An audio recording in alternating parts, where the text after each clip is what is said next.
Hello, hello, hello. How are you guys doing? I'm still getting used to this camera thing, but I do love it, I have to say. Put up, before I get going here, a little lippy. I wrote a short story years ago. I actually think maybe I read it on one of my channels. I can't remember, maybe on my BookTube channel. And it was called Lipstick Kids. And it was about these two little girls. And the older, okay, their names were, I think, Ruby and Mary. The older girl's name was Ruby, I know. And I think the younger girl's name was Mary. And their mother had left them with their grandmother. And so, and their father was like gone from the picture. And so they lived with their grandmother, and Ruby hated living with her grandmother. Like, you know, her grandmother was always making her do the right thing and all this kind of stuff. And she kind of had this like idealistic dream that she would run off. You know, her mother would come back to rescue them one day, and then they would run off with her. And my door's just locked on their own. And that, like, she was going to come back and get them. And so she always kind of lived in this world where she believed that they were going to come back, or she was going to come back and get her. And her little sister would only talk to this tube of lipstick that she called Lippy. I got this water the other day. It's 10 calories, but it's something mango. Peach mango. Which I'm not a huge peach fan, but I thought, well, we'll try this and see. But anyway, and the mother does come back to town. But just because she has to sign over, like, it's been like years, and she comes back to town and she wants to meet with them. And just because she wants to sign them over to their grandmother permanently.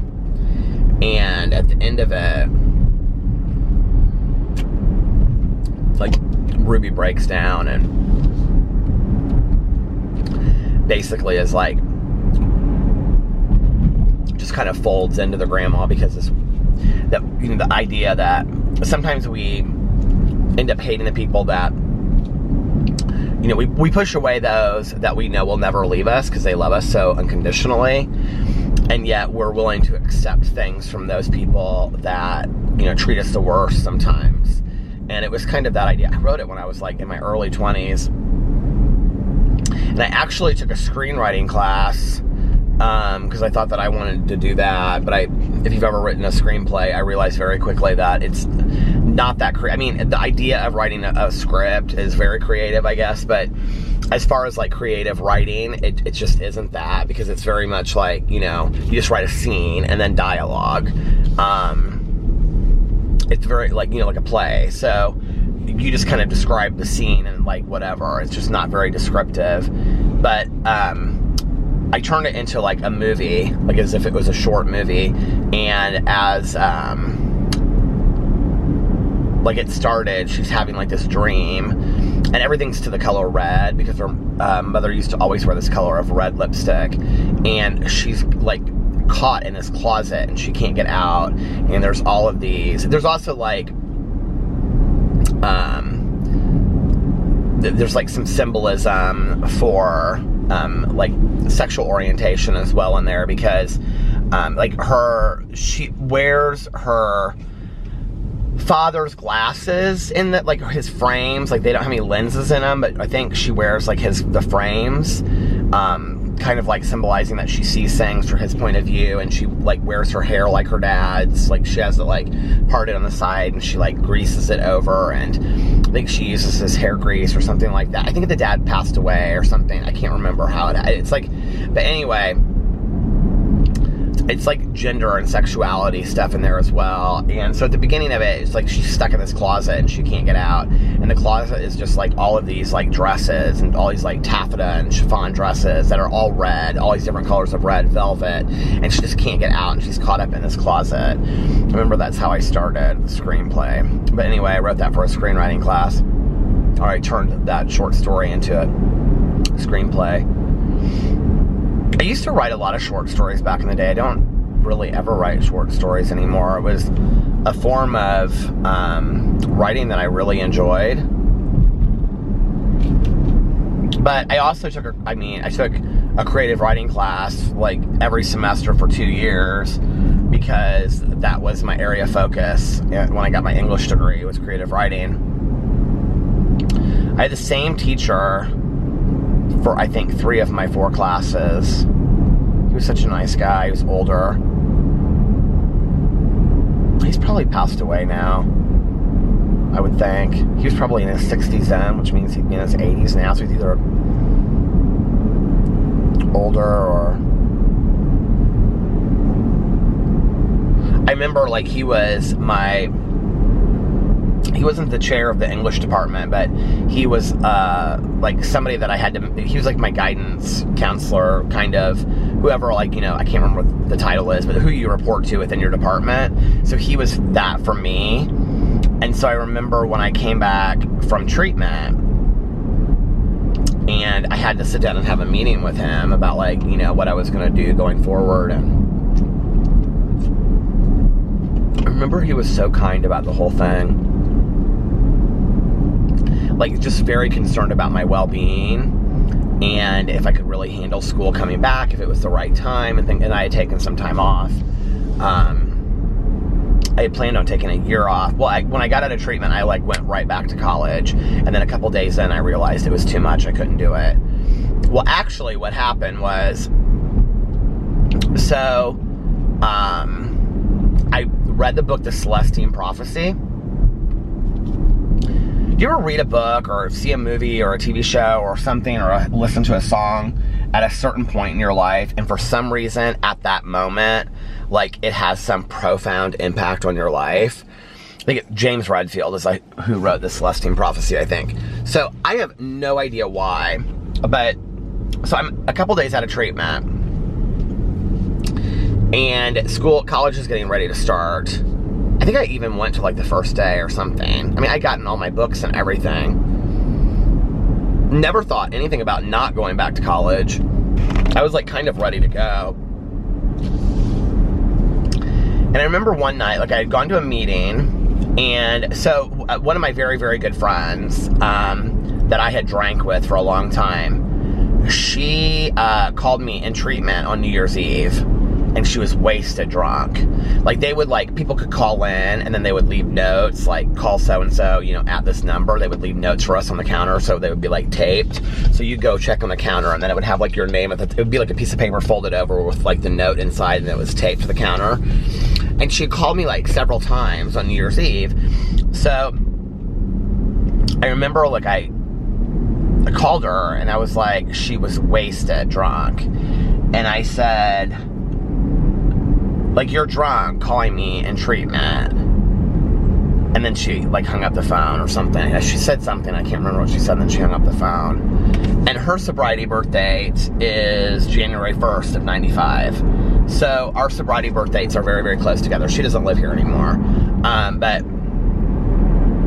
And if it wasn't for her, I honestly do not believe that I would be here to this day.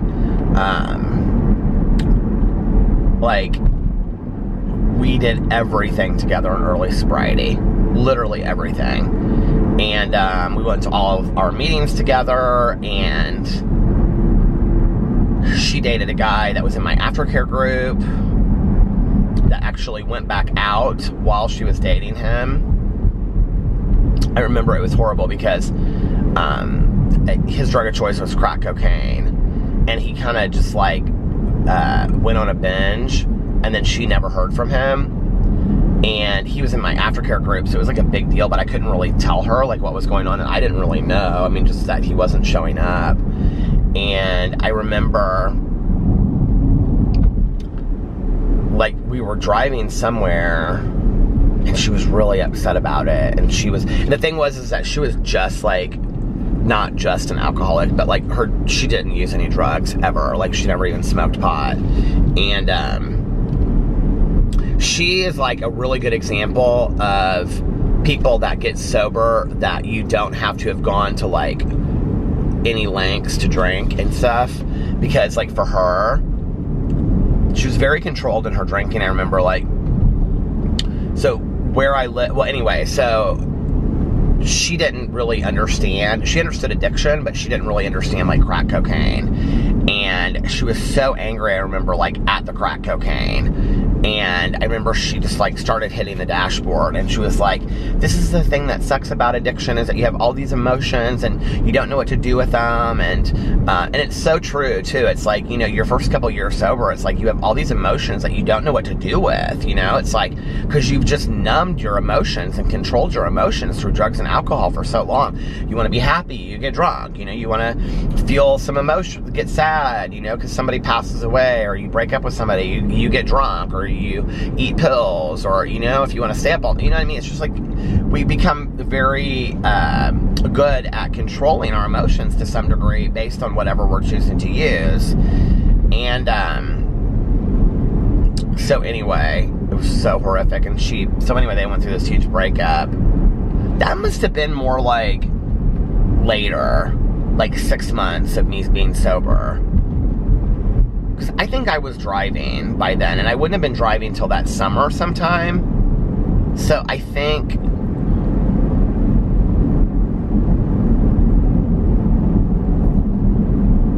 I don't remember.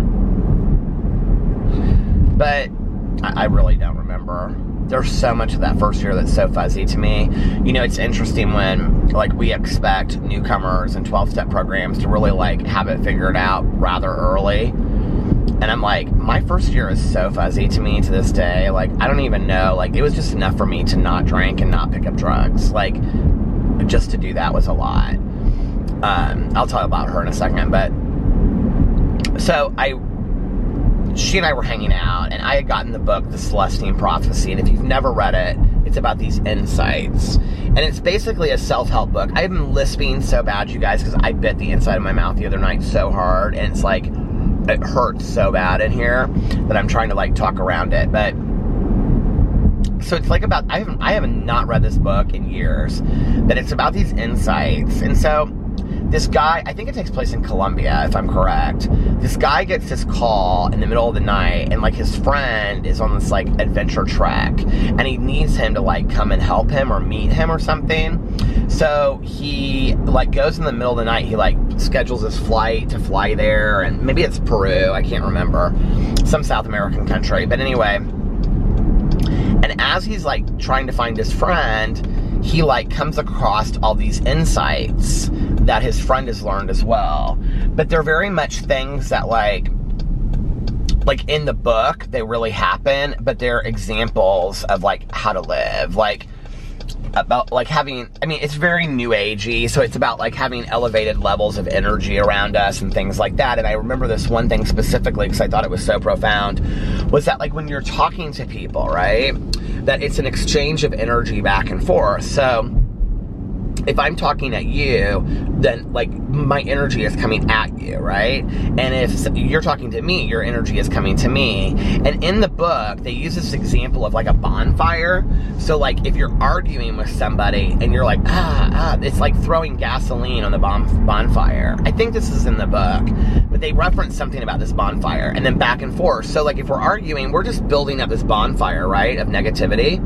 But, like, as soon as one of us stops, the fire on our end is going to die down. So it's all of these kind of insights, and this guy, like, becomes, like, this elevated human being, basically. So it's a self-help book basically told through this adventure story. And then there's a follow-up called The 10th Insight, and there's a third one, and I don't remember what the third one was. But basically, it's a book. This is not bad, actually. I got a strawberry one, too. I would say I prefer the strawberry over the peach mango, but it's not bad. This is Propel water.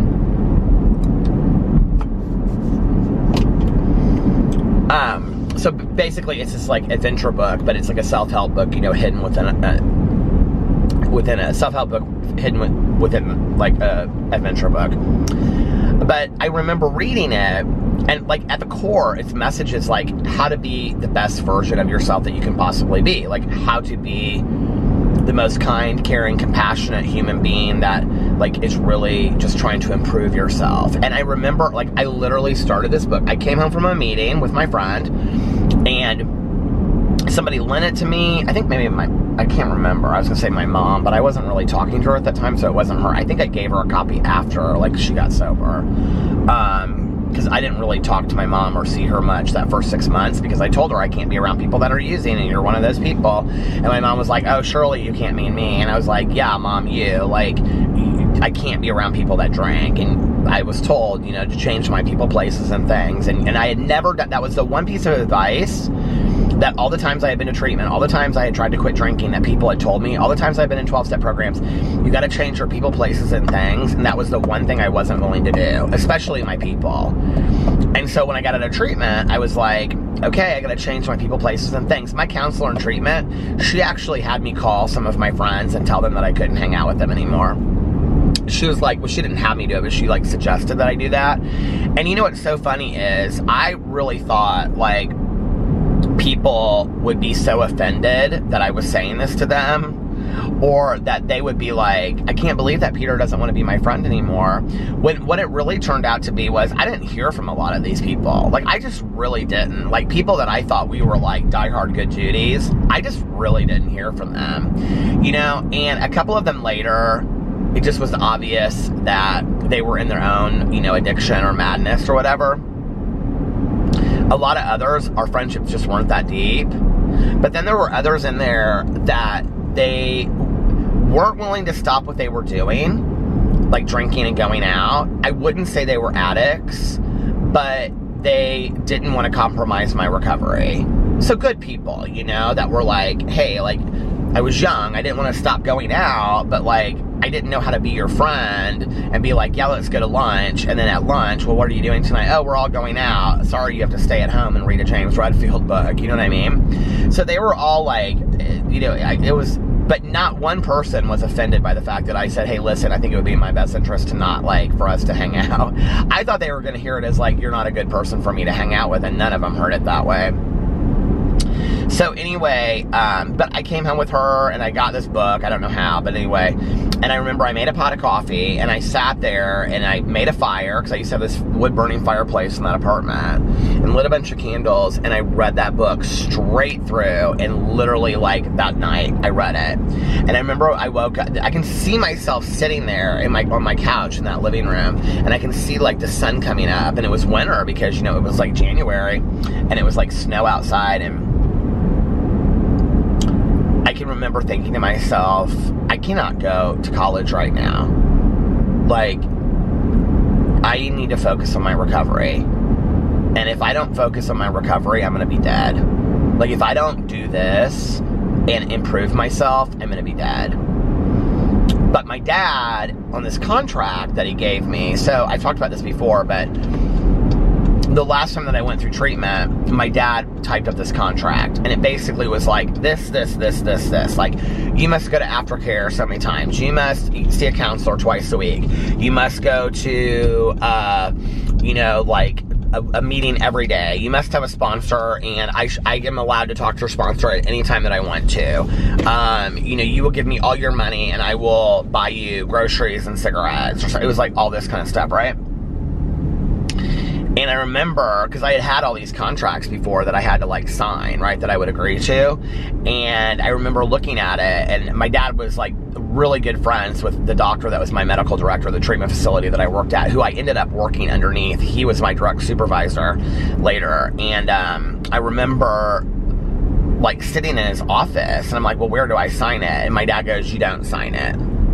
Like, if you go back out, or if you break any of these things, just leave your apartment keys and your car keys. Well, I didn't have a car at that point. He goes, just leave your apartment keys, you know, in your apartment and leave. I'm done with you at this point. I'm, like, so done. He was so angry. So, oh, and one of the things on there was that I had to be in college full-time. I either had to be in college full-time or I had to be working full-time. And, for him to continue to help me financially to live in this apartment, things like that. He was like, you either need to be having a 40-hour-a-week job or going to school full-time. And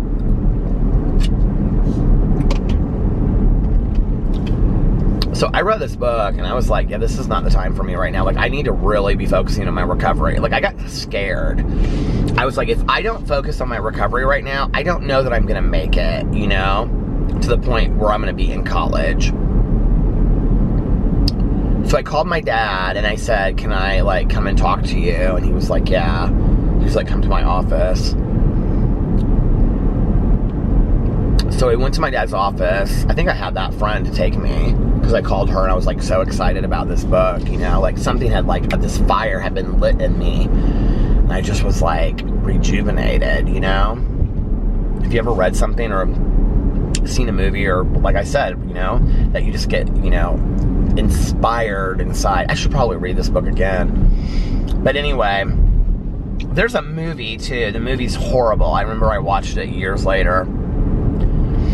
I actually think I watched the movie just a couple years ago, and it was so bad, but... So I went in my dad's office, and I was like, you know, like, I really want to focus on my sobriety. I want to go to, like, 2 meetings a day. I want to do this. I want to do that. And, but I'm just not in a position right now to go to school. And he just wasn't hearing it. He really thought it was a lot more bullshit. I mean, I even told him about this book and everything, and he was like, I mean, I've heard this all before. Like, you're manipulating me. It's just bullshit, you know? I was like, no, it's different. And he was like, okay, here's the deal. As long as you are going to all of these meetings and you are doing this, I will, and this was in January, he was like, then I will give you until August.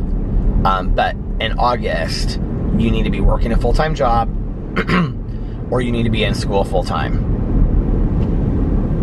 And he was like, if you aren't, then I'm done with you. You need to get out. I'm not going to help you financially whatsoever with an apartment or food or anything. And so, and I really had no clue how to take care of myself. I just had none whatsoever. And so that was January.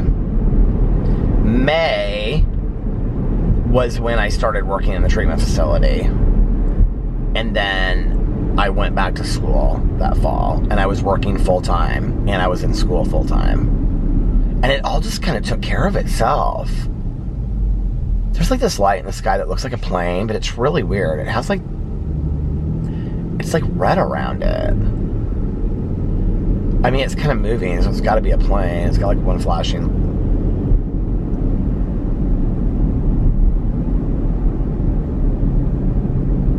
It looks like there's lights going all the way around it.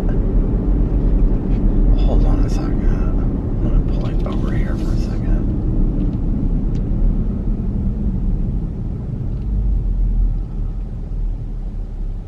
I'm forever thinking I'm seeing an alien in the sky. Oh, it's literally about to go over my head.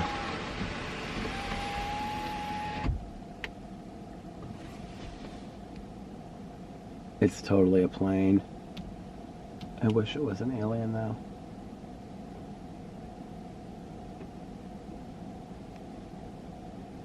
It has, like, one light underneath it that's going off and, like, two on the sides. I can even hear it now.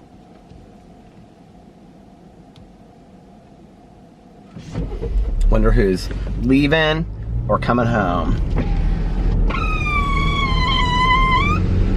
That window.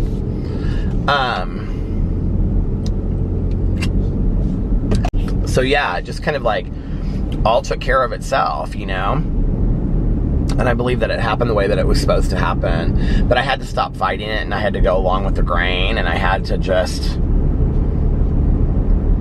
be willing to do what I was supposed to do and put one foot in front of the other.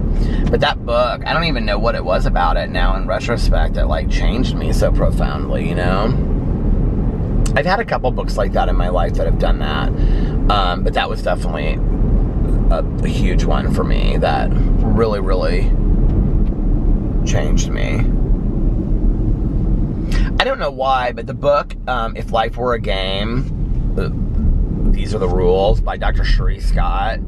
I've talked a lot about it on my Peterisms channel, but that book, I feel like this is like sinking like way down low. Like that book really, really affected me. And it's like 10 rules for living, like, you know, your life. I remember seeing her on Oprah, and like immediately going out and getting the book. And I think like the first rule is, in life you will be given a body, and it's like, this is your body, do with it what you will, but you can either accept it or change it, but it's your body for life. So basically get used to it. And, you know, as somebody that's always struggled with body image, like, that was so good for me to hear. It was like, I mean, this is my body. Like, love it or hate it. And I tell people this all the time. It's like, sometimes with the weight stuff, it's hard because I've struggled with my weight my entire life. Literally my entire life. Yo-yo diets, fad diets, working out, living healthy, working out, running, lifting weights, eating healthy, being a vegetarian, the cabbage soup diet, Weight Watchers. I've literally done everything, run the gamut, you know, been fat, been thin again, been fat, been really thin, you know, off and on. And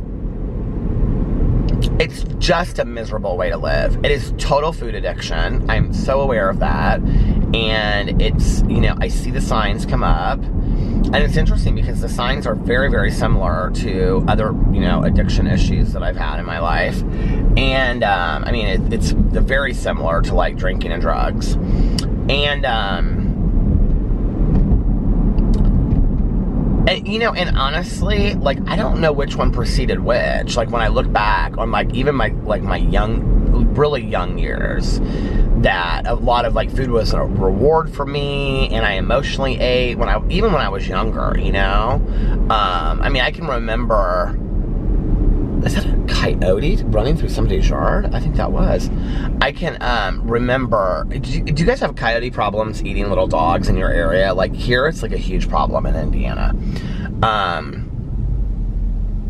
But I can remember being like a little kid and being like bullied at school and coming home and, you know, like, on days that my mom wasn't there, just being like really, really upset and just like, you know, crying and eating one cookie after another after another.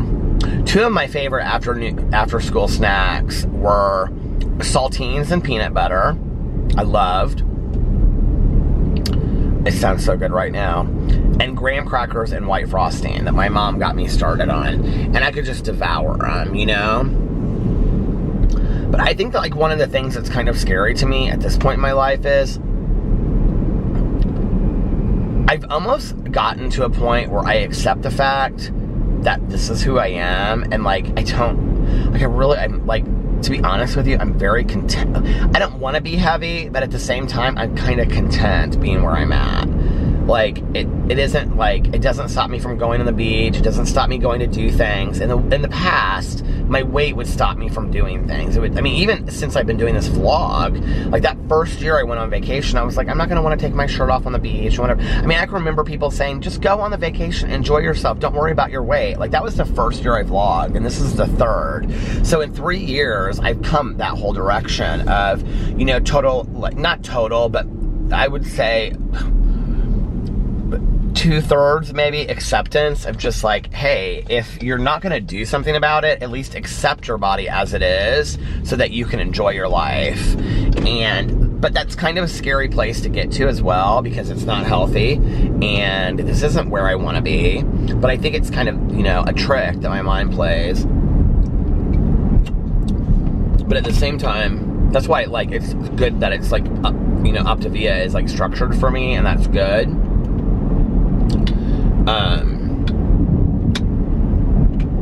I've really struggled with Optavia recently, though.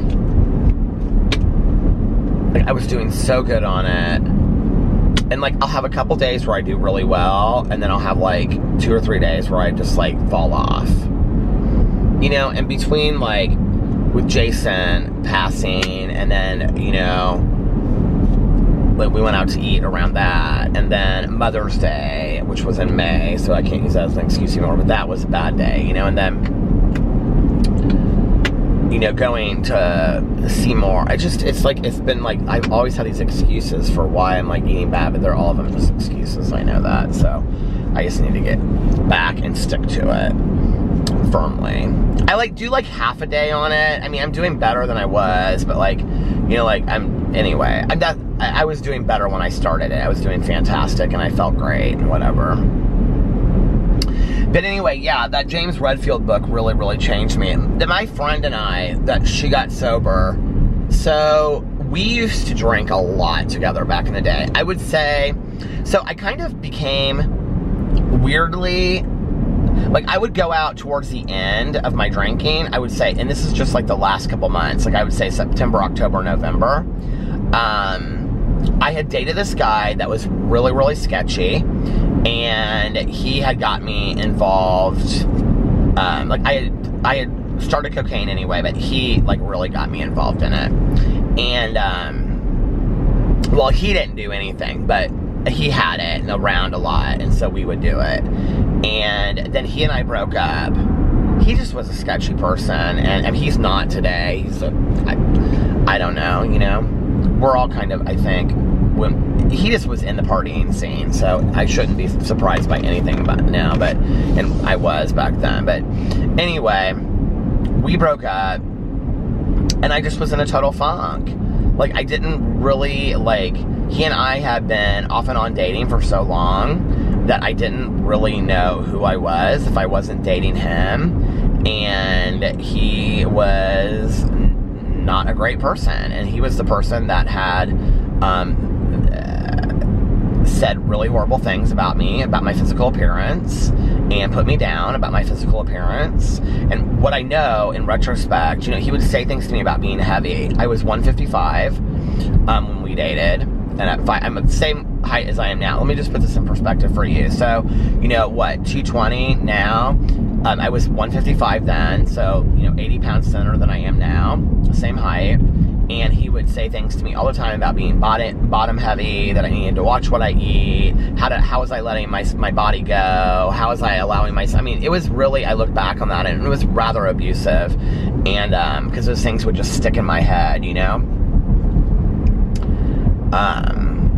but the thing that was so hard about him was, and he was stealing at the time, too, and, I think, I minimized what it really was, because he had, a legit job, but then was doing shady stuff on the sides, and I just made excuses for it, no, he's not, when I knew exactly what he was doing, it was just not a good situation, and we weren't healthy for either, neither one of us was healthy for each other. I did not have that kind of insight, though. Back then I was angry, and I was pissed, and I was hurt when he broke up with me and was done with me. And by then my drinking was so out of control, and he did not drink like that. He did drugs, but he didn't drink like that. And, one of the things that's crazy is that and if you've ever been in this situation, you'll know what I'm talking about. You can be with somebody that hardcore uses drugs left and right all day long, but if they don't drink and you do, and you're a drunk, you're the worst person in the world. You can't handle your shit, And that was very much how he was to me. You're a liability to me, because you drink so much. And I'm like, whatever. So I just fell into this funk, and because he and I broke up, and I still had my friend, but my friend was in school and working, and we would go out and party together. So she and I started hanging out. This girl who was part of that whole scene, but she had a very serious job that even her drinking, it didn't come in the way of her and her job. And she worked an 8 to 5 Monday through Friday, and she would come to my house on Friday evenings, and we would go get a case of beer, and we would make fires in the fireplace and rent movies. And my mother loved her, and she just was very normal and just a good person that had a severe issue. And we would I remember she'd get a bag of those hard pretzels, those big thick pretzels, and we would just sit there, and she would sleep on my couch. I'd make her a bed on my couch, and we would just drink one beer after another, after another, after another, And then there was this bar, it's still there, right down from where I lived, called the Ale Emporium. And she, and this is what I mean, she was a very controlled drinker. She would never get in a car and drink and drive. Never, never, never, never, never, never, never. And, like, it would be snowing outside, and she'd be like, okay, let's walk down to the ale. And I'd be like, are you crazy? And she'd be like, no, let's walk down there, and we can go drink down there, and we can walk back. And I'm like, we're gonna get drunk at the bar down the street and, like, walk back, like, in the snow on the side of the road, and, you know, whatever. Yeah, come on. And we would go down there, and we would sit there, and we would eat, like, on the Saturday, you know, and then we would come back, and we would just, like, drink and sleep. And then Sunday, you know, she would get up and she'd recoup. And then she would go home. And then I was by myself. And I was very lonely. I was very, very lonely at that time. And I really had nobody else around. I had a couple people that would come in and check, but not many. And,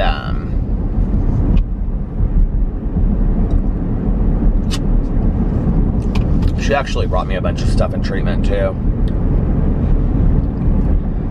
So her drinking looked like this. Like, when she was with me, we would get a case of beer and just, we could put that beer down the whole weekend. But throughout the week, when she was, like, at home, because she lived in a city that was, like, a little bit farther away from here because she ran this office, she would drink, like, Monday through Friday. She would stop on the way home, and she would get, like, a 6-pack of beer and drink 4. Oh, the battery's gonna stop. It's almost to the end. I have another battery with me. But she would get like a 6-pack of beer. I'm gonna talk until it runs out, and then I'll pull over here, up here, when I get a chance and change it. But she would get a 6-pack of beer and drink like 4, and that would be it. And she would get buzzed on like 4 beers, right? And then she would just pass out and go to sleep. When she quit, you know what she said is, they don't say anything about how much alcohol I have to consume. They just say, you know, that it has to have been enough for you. And she's like, it's enough for me. I don't want to be controlled by the alcohol anymore. I'm tired of it. And, you know, for her, it was the quality of life. She didn't enjoy the quality of her life anymore because she was drinking, you know, so much. And so she wanted something different. And so that she did. She changed it. And my mom was very, very similar to that, you know, that my mom was like, I don't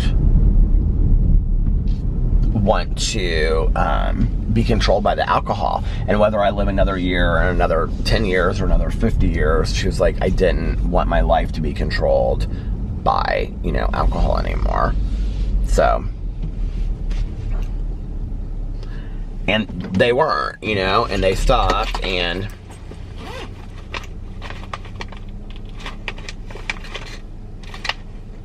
I had to take another allergy pill tonight because my allergies have been so horrific. But I think that what that shows is, please tell me I brought that stupid battery with me tonight. I'm like way far away because I want to listen to my audiobook. But what that says is that, you know, you don't have, oh my God. I had all this stuff in this envelope and it just all poured out. What that says is that you don't have to be the most severe alcoholic in the world to get sober. You know, it just has to have been a problem for you that, I swear to God, oh, here it is, that it just has to have been enough for you. And what you say is, no more, I've had enough, you know? You just have to have a desire to stop drinking. That's all that's required, is a desire to stop drinking. Or a desire to stop drugging, whichever it may be. Okay, I'm gonna change the battery, I'll be right back. Hey, stranger. Let me see. This little beanbag thing is so nice. It really works really well. I really like it. So yeah, like I was saying, that's all you have to have had is enough. I'm trying to think of some other books in my life that have like profoundly changed me. Well, we read this again for the book club last year, and it had a profound effect on me, but it didn't have the same effect on me that it did the first time I read it. And I was much younger, and it would have been in my first 5 years of sobriety because I was on a vacation with my dad. And I was with my first boyfriend, and my dad and my stepmom when we were in Cancun when I read it, and that is She's Come Undone by Wally Lamb. And I think, like, I was just in this unhappy relationship that I didn't really want to be in. It wasn't even necessarily that we were unhappy. I just didn't want to be in it anymore. I just realized that, like, he wanted something different than I did. And interestingly enough, you know, he was the one that ended up leaving. But was like, I want to go and do this. I want to do circuit parties and all this kind of stuff. And, you like these big, huge gay parties with DJs and stuff. He like wanted to go experience all that, and he was younger, and well, I mean, we were both young. If I was, at the time that we broke up, he was like 2 years behind me. Yeah, he's 2 years behind me. So anyway, he wanted to go do all that, and he's like, and you want to make like a home, like you want to nest, and I've always been that person. I've always been the person that like wanted to make a home, wanted to nest, like I've always wanted that. That's always been important to me, I think. I think partly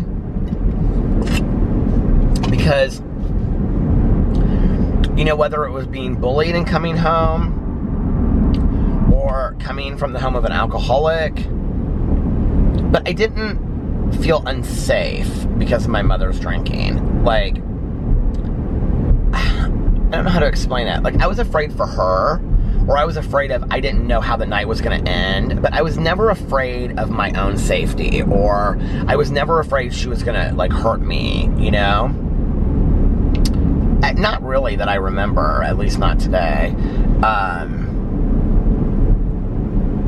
But I would say I lived with a lot of fear of the unknown, fear of not knowing what mom I was walking into, fear of, was she going to be zombified, because she was a lot, I just didn't know. And so, yes, there was that. But I think for me, having safe spaces, nesting homes, like, was always very, very important to me, because, it just, when you have that, it's like you feel safe, you feel like, okay, this is my sanctuary, this is where I feel safe. And so even though for me my mother drank and she made that place not safe for me, I still felt safe within those confines, as long as I knew, you know what I mean? Like, school was a different situation, but even at school there were places that I felt very, very safe. Like in the library, I always felt very safe.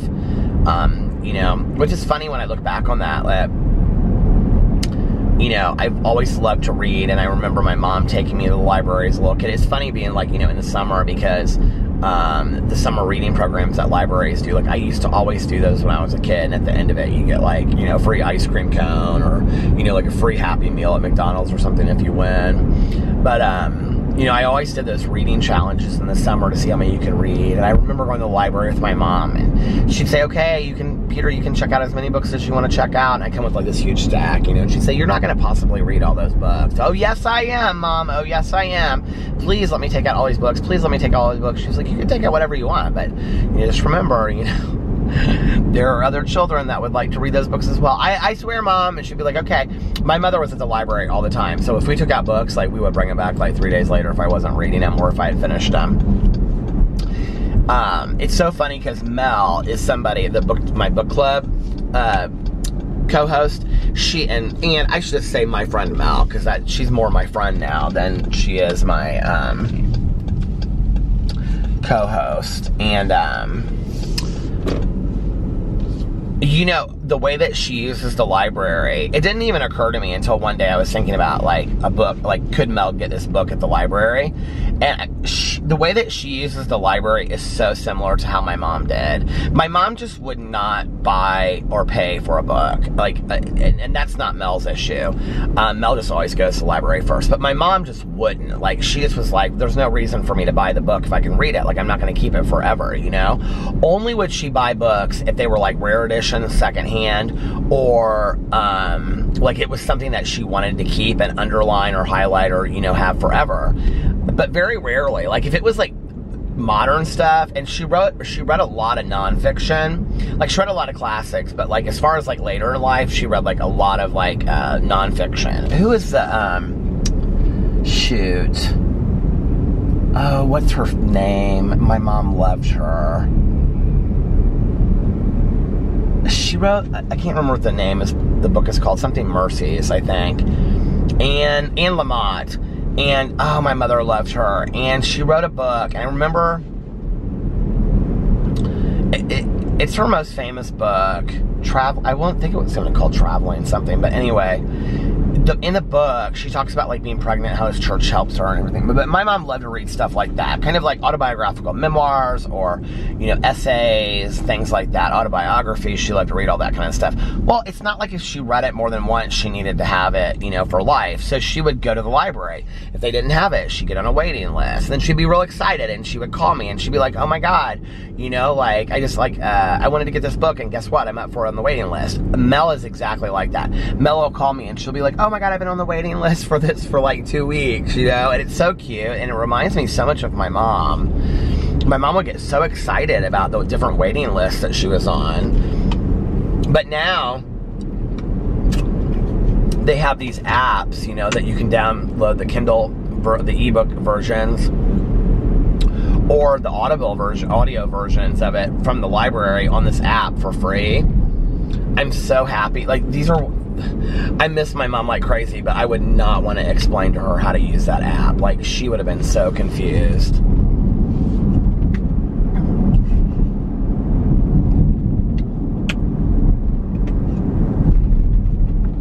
Such a pretty evening out. It like dropped. It's 57 degrees. It's chilly outside tonight.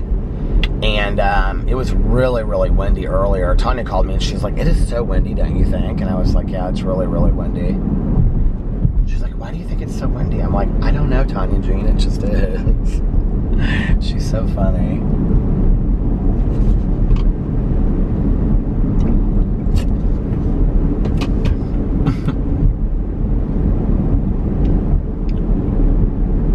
Tanya Jean Applestein, prettiest girl I've ever seen.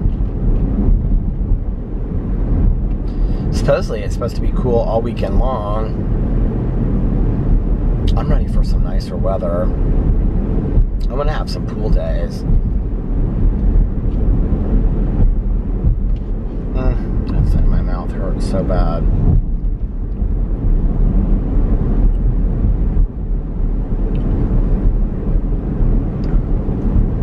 The John Wayne Gacy book, you guys, is so good. If you are looking for a true crime book, it is so fantastic.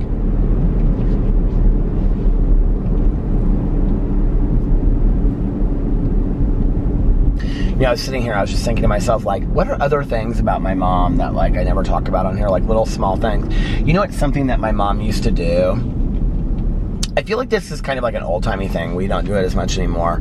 Is that she used to keep those, like, potpourri sachets in her underwear and sock drawer. Do you guys know what I'm talking about? Like, my mom was really, like, that was a big deal for her. And, she always liked having new underwear, but she wouldn't pay full price for it. She would, go and, like, she would buy, like, when it was on clearance and stuff like that. So if you looked in her underwear drawer, like, half of it was, like, used underwear, and the other half was, like, all packaged, underwear that she, uniforms, packaged underwear that she hadn't used yet. I remember a couple years before she passed away, or the year that she passed away or whatever, she was watching this Oprah, and, like, they had this specialist on there. My mother was extremely big-breasted, so my mom was 5 foot and very short and petite and huge-breasted, and she hated it. She struggled with it her entire life. Her dream was that she wanted to have a breast reduction, and if she was sitting here, she'd say, like, if she was still alive today, she'd say, I cannot believe that I was married to a plastic surgeon and I never got a breast reduction. She said that, like, literally every day of her entire life. Her back hurt all the time. She felt like men were always looking at her breast. And so my mom, when she was in, like, junior high, my mom, these are the kind of things that my mother was very, very open with me about. Our family talked a lot about things like that. Like, I was not the boy that did not know what periods were. I was the boy that did. And my mother, this is funny too, would say things to me like, you need to understand what tampons are. You need to understand what, like, having your period is menstruating, because when you get married someday, as a husband, you need to know those things. And that's how she would educate me. Don't you think that's funny that I ended up being a different kind of husband? So anyway,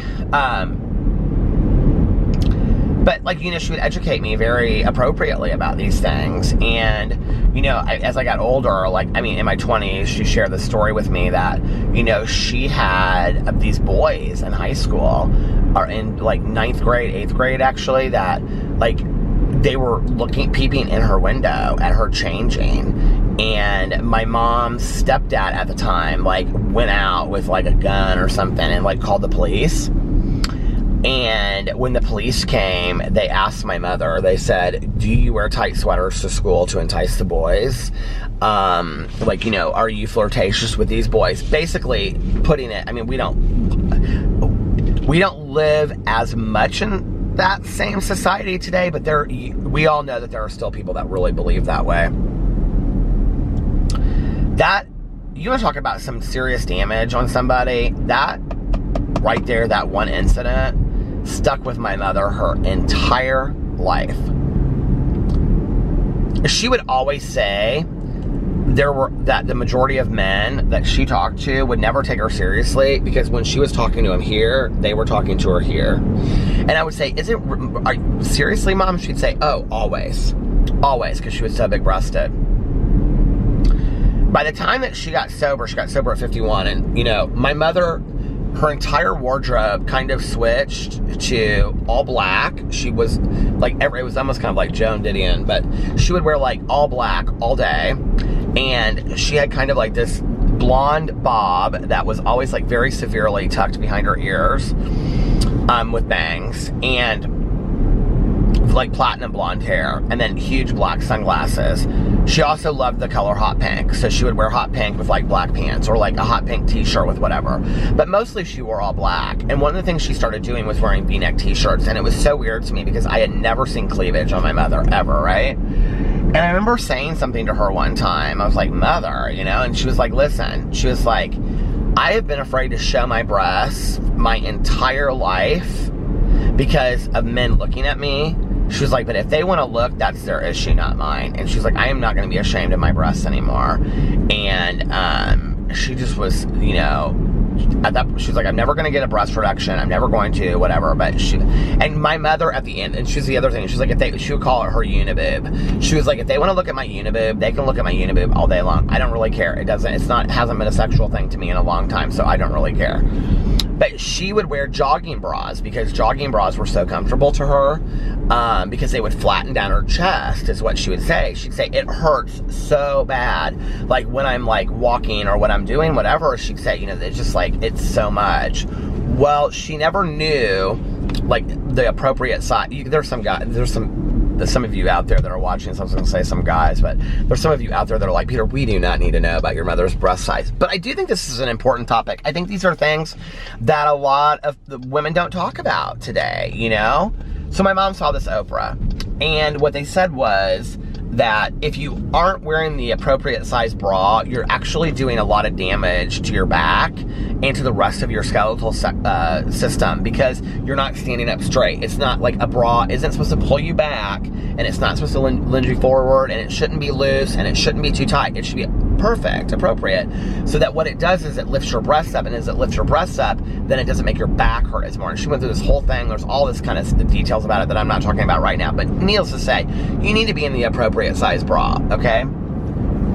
Well, since my mother was like a freshman in high school, 8th grade in high school, she had been a triple D, and she knew that that was like, you know, her cup size was that she was a triple D.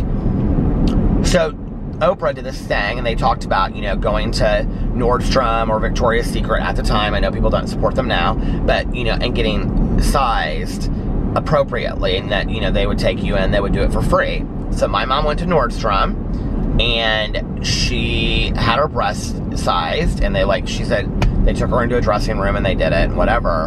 And I will never forget her calling me, and she was so embarrassed. She was like, I am so embarrassed. And I said, well, what's wrong? And she goes, I'm not a triple D. And I said, okay, well, what are you? And she goes, I'm a J. And I said, what?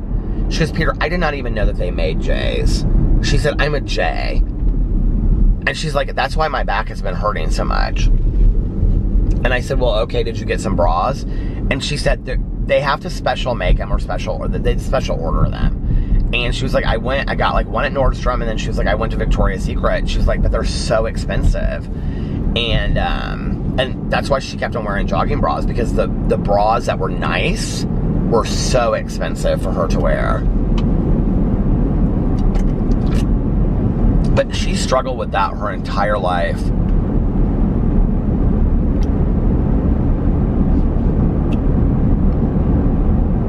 She'd say women were either, they would look at her strangely, like you're trying to throw your breasts out there kind of thing, you know, and get attention for it.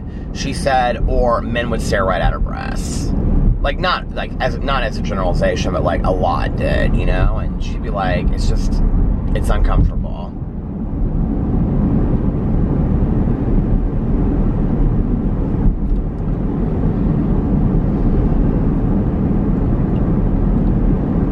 That's one thing that makes me sad about my mom, is that she loved to walk, she loved to be active, she loved to swim, and she was always so conscious of that.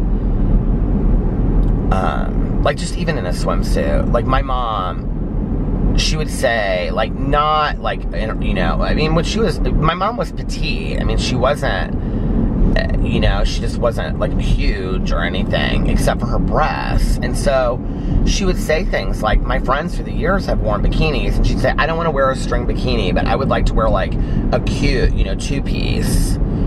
And she'd say, but I can't, because there's no two-piece that, like, so she would always wear a one-piece bathing suit because of her breasts, you know? Like, that was just another way. And to think that she was so defined by that so much of her life, you know, makes me sad. And if she could have just had a breast reduction, I think she was too scared to go through with it, though. I think at one point my dad said something to me about setting her up with another doctor and he would pay for it or whatever. And I think she didn't go through with it or something.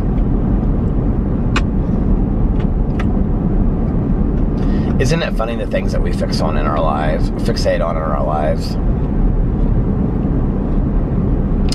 Well, listen, you guys, I think I'm going to get off here now, and I'm going to listen to a little bit more of my audio books. Don't be jealous of me. Like you are. Anyway, I hope you guys are having I cannot believe this week is flying by so fast. I hope you guys are having a fantastic Thursday, unless you have other plans, but don't. I mean, like I always say it, you know, like, have the best day of your life, right? Just really enjoy it, take it in, and do something that will make today totally valuable when you look back on it. Like I say, you're exchanging a day of your life for it. Well, I didn't say it. It's from that poem that I read on my Peterisms the other day. And today is the beginning of a new day. And if nobody else has told you this today, I love you. And I hope you guys pass it on. Look in the mirror. Tell yourself, I love you. But if nobody else says it to you today, at least you heard it from me. And I will see you guys tomorrow. Bye. Love ya.